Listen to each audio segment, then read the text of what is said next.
இன்றைய விஷயம் நம் அனைவரையும் ரொம்பவும் தொந்தரவு செய்யக்கூடிய ஒரு பிரச்சனை. சாப்பிட்ட உடனேயே வயிறு கலக்கம், ஏப்பம், வாந்தி, அடிவயிறு வலி, மலச்சிக்கல். இவை எல்லாம் எதன் அறிகுறிகள் தெரியுமா? ஜீரண சக்தி, அதாவது டைஜஸ்டிவ் பவர் குறைவதால்தான். இன்றைக்கு நாம் எவ்வளவு ஆரோக்கியமாக சாப்பிட்டாலும் நம் வயிறு அதை செரிக்கவில்லை என்றால் அந்த உணவு உடலுக்கு விஷமாக மாறிவிடும். கேசரி, பிரியாணி, சமோசா எதை சாப்பிட்டாலும் பிறகு அட வயித்துல என்னமோ மாதிரி இருக்கே. இந்த பிரச்சனை உங்களுக்கு இருக்கிறதா? கவலை வேண்டாம். இந்த வீடியோவில் ஜீரண சக்தியை 10 மடங்கு அதிகரிக்கும் நம் பாட்டி வைத்தியத்தில் இருந்து சித்த மருத்துவம் வரையிலான எளிய வீட்டு வைத்தியங்களை சொல்லித்தரப்போகிறேன். மேலும் நாம் செய்யும் தவறுகள் என்ன, எப்படி உண்பது, எப்போது உண்பது, அனைத்தையும் கடைசி வரை பாருங்கள். ஏனென்றால் ஒரு ரகசிய மூலிகை கலவை, அதாவது சீக்ரெட் ஹெர்பல் மிக்ஸ், அதை சாப்பிட்டால் ஒரே நாளில் வயிறு சுத்தமாகும். கிளாஸில் இருக்கு. இந்த வீடியோவை அடிக்கடி வயிற்று பிரச்சனையால் அவஸ்தைப்படும் உங்கள் குடும்பத்தினர் மற்றும் நண்பர்களுக்கு ஷேர் பண்ண மறந்துடாதீங்க. ஆரம்பிப்போமா? முதலில் ஜீரண சக்தி ஏன் குறைகிறது? நவீன அறிவியல் சொல்கிறது நொந்திகள், அதாவது டைஜஸ்டிவ் என்சைம்ஸ் குறைபாடு, குடல் பாக்டீரியா சமநிலை இன்மை மற்றும் மெதுவான வளர்சிதை மாற்றம், அதாவது ஸ்லோ மெட்டபாலிசம். ஆனால் நம் சித்த வைத்தியம் சொல்கிறது முக்கியமான காரணம் ஜீதர அக்னி, அது வயிற்றின் தீ. ஆனால் நம்ம சித்தா வைத்தியம் சொல்கிறது முக்கிய காரணம் ஜாதர் அக்னி, அதாவது வயிற்றின் தீ. சித்தா மற்றும் ஆயுர்வேத படி நம் வயிற்றில் ஒரு நெருப்பு இருப்பதாக நம்பப்படுகிறது. இதற்கு பெயர் அக்னி. இந்த அக்னி தான் நாம் சாப்பிடும் உணவை ஜீரணித்து சத்துக்களை உடலுக்கு அனுப்புகிறது. இந்த அக்னி மந்தமானால் மந்த அக்னி, அதிக உணவு சாப்பிட்டாலும் ஊட்டச்சத்து கிடைக்காது. இந்த அக்னி அதிகமானால் தீக்ஷ அக்னி, உடனே பசிக்கும், அதிகமாக சாப்பிடுவோம். இந்த அக்னி சமநிலையில் சம அக்னி, இது இருந்தால்தான் நல்ல செரிமானம். ஒரு ஆச்சரியமான உண்மை, நம் வயிற்றில் அதிகாலை 6 மணி முதல் 10 மணி வரை அக்னி மிகவும் வலுவாக இருக்கும். அதனால்தான் காலை உணவு மிக முக்கியமானது. இரவு 10 மணிக்கு பிறகு அக்னி மந்தமாக இருக்கும். எனவே இரவு 7 மணிக்கு மேல் கனமாக சாப்பிட்டால் அந்த உணவு உடலில் நஞ்சாக மாறும். Common modern mistakes. முதலாவது, ஜங்க் ஃபுட். இவற்றில் உள்ள டிரான்ஸ்போர்ட் நொதிகளை செயலிழக்க செய்கிறது. இரண்டாவது, தண்ணீரே இல்லாமல் உண்பது அல்லது சாப்பிடும்போது அதிக தண்ணீர் குடிப்பது. மூன்றாவது, தூக்கமின்மை. இரவு 3 மணிக்கு உறக்கம் கெட்டால் குடல் இயக்கமும் கெடும். இப்போ ஜீரண சக்தியை அதிகரிக்கும் முதல் வைத்தியத்திற்கு வருவோம். நம்பர் 1 வைத்தியம், திரிபலா மற்றும் இஞ்சி. திரிபலா என்பது 3 பழங்களின் கலவை. நெல்லிக்காய், கடுக்காய் மற்றும் தாண்டிக்காய். இது ஆயுர்வேதத்தின் மிகப்பெரிய மலச்சிக்கல் மற்றும் செரிமானம் மருந்து. கடுக்காய், இது ஜாதர அக்னியை தூண்டி குடலை மெதுவாக சுத்தப்படுத்தும். தாண்டிக்காய், வயிற்றுப்பூச்சிகள் மற்றும் அதிகப்படியான கபத்தை நீக்கும். நெல்லிக்காய், வைட்டமின் சி மூலம் நெதிகளை உற்பத்தி செய்யும். நெல்லிக்காய், வைட்டமின் சி மூலம் நொதிகளை உற்பத்தி செய்யும். எப்படி எடுத்துக்கொள்வது? இரவு தூங்கும் முன் ஒரு டம்ளர் வெதுவெதுப்பான நீரில் 1 ஸ்பூன் திரிபலா பொடியை கலந்து குடிக்கவும். மறுநாள் காலையில் குடல் முழுவதும் காலியாகும். தொடர்ந்து 1 மாதம் செய்தால் நாள்பட்ட மலச்சிக்கல் கூட குணமாகும். இப்போது இஞ்சி. சாப்பிடுவதற்கு 10 நிமிடங்களுக்கு முன் ஒரு சிறு துண்டு பச்சை இஞ்சியை எடுத்து அதில் சிறிது உப்பு சேர்த்து மென்று சாப்பிடுங்கள்.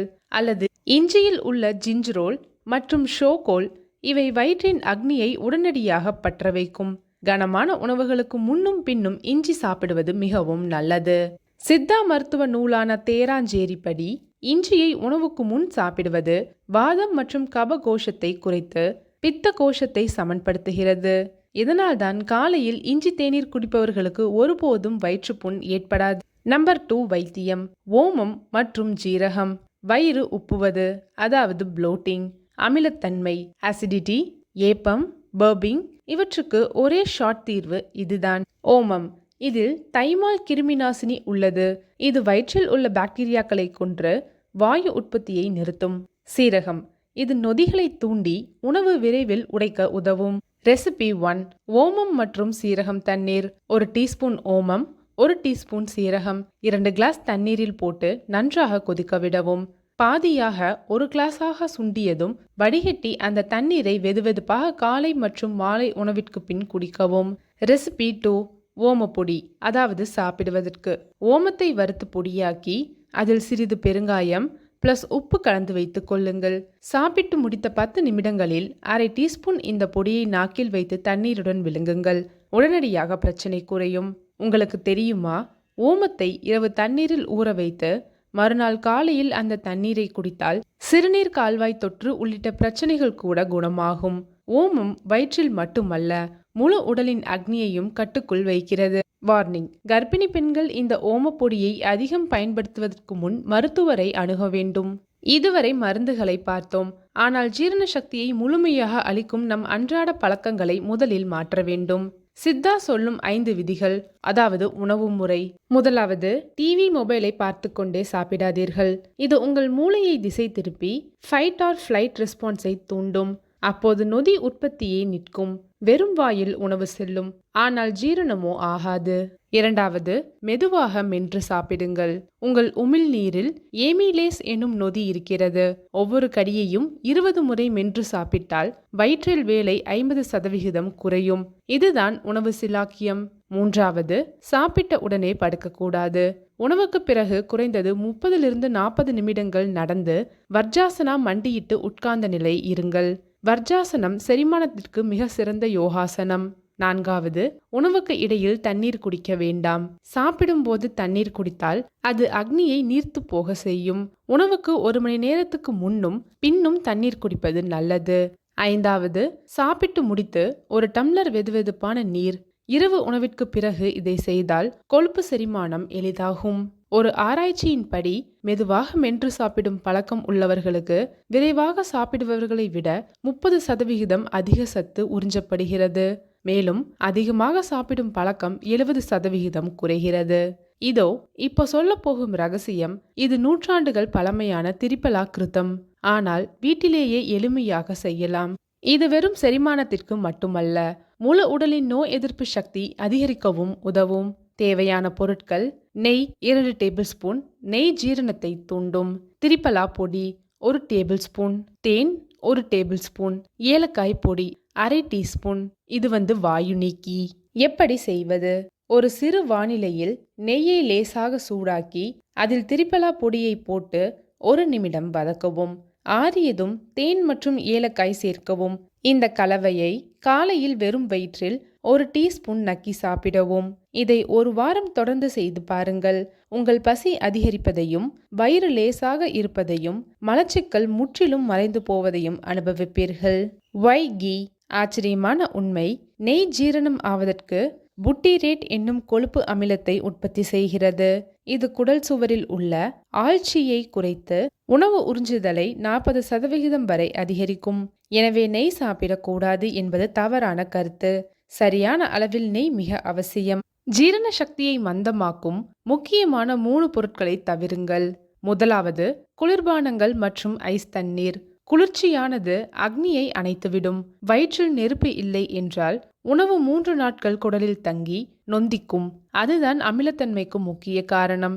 எப்போதும் வெதுவெதுப்பான தண்ணீர் அருந்துங்கள். இரண்டாவது, உறைந்த உணவுகள், ஃப்ரோசன் ஃபுட்ஸ் மற்றும் மைக்ரோவேவ் உணவு. இவற்றில் உள்ள கிரியா சக்தி பிராணாவை குறைத்துவிடும். பாரம்பரியப்படி உடனே சமைத்த புதிய உணவைத்தான் சாப்பிட வேண்டும். மூன்றாவது, அதிக புளிப்பு மற்றும் காரமான உணவு. மிளகாய், ஊறுகாய், டம்ளர் நிறைய புளி. இவை பித்தத்தை அதிகரித்து வயிற்றில் எரிச்சலை உண்டாக்கும். இம்பார்ட்டன்ட் டிப்: இரவு உணவில் பழங்கள் மற்றும் பச்சை காய்கறிகள் சாப்பிடுவதை தவிருங்கள். ஏனென்றால் இவை செரிமானம் ஆக அதிக நேரம் எடுக்கும். இரவுக்கு சாதம், கீரை, மோர், பொரியல் போன்ற லேசான உணவுகளை சாப்பிடுங்கள். இன்று நாம் பார்த்தோம். முதலாவது, திரிபலா மற்றும் இஞ்சி, அக்னியை தூண்டும் மூலிகைகள். இரண்டாவது, ஓமம் மற்றும் சீரகம் தண்ணீர், வாயு, உப்புசம், அமிலத்தன்மைக்கான உடனடி தீர்வு.